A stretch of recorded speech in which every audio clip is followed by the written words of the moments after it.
দিওয়ান আমি পাথরে জাল পাচ্ছিলাম, এরকম ভাবে মাছ লাগছে, মাছ দেখে মাথা নষ্ট। তাই আমি জাল নিয়ে বাড়িতে আসলাম। বাড়িতে এসে মাছগুলি ছুটাইতেছি।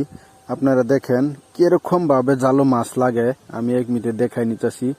জালো মাছ বাজে দেখে মাথাটা একদম গরম হয়ে গেছে। অত মাছ জালে বাজে নাকি, এই প্রথম দেখলাম এত মাছ জালে বাজে। এত পরিমাণ মলা মাছ বাজছে, কেউ মোয়া মাছ কো, কেউ মলা মাছ কো, আমরা মলা মাছই বলি। আর দেখেন কি পরিমাণ জালে মাছ বাজছে।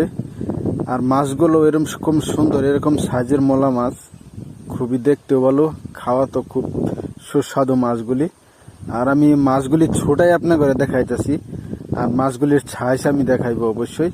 মাছগুলির সাইজ আপনারা দেখে নেন। এই যে আমি ছোটাই আমার হাতে নিলাম, হাতে দেখেন মাছের সাইজগুলি কত সুন্দর, কিরকম ভালো মাছ। যদি আপনাদের কাছে ভিডিওগুলো ভালো লেগে থাকে অবশ্যই লাইক কমেন্ট শেয়ার করবেন আর কমেন্টে জানাবেন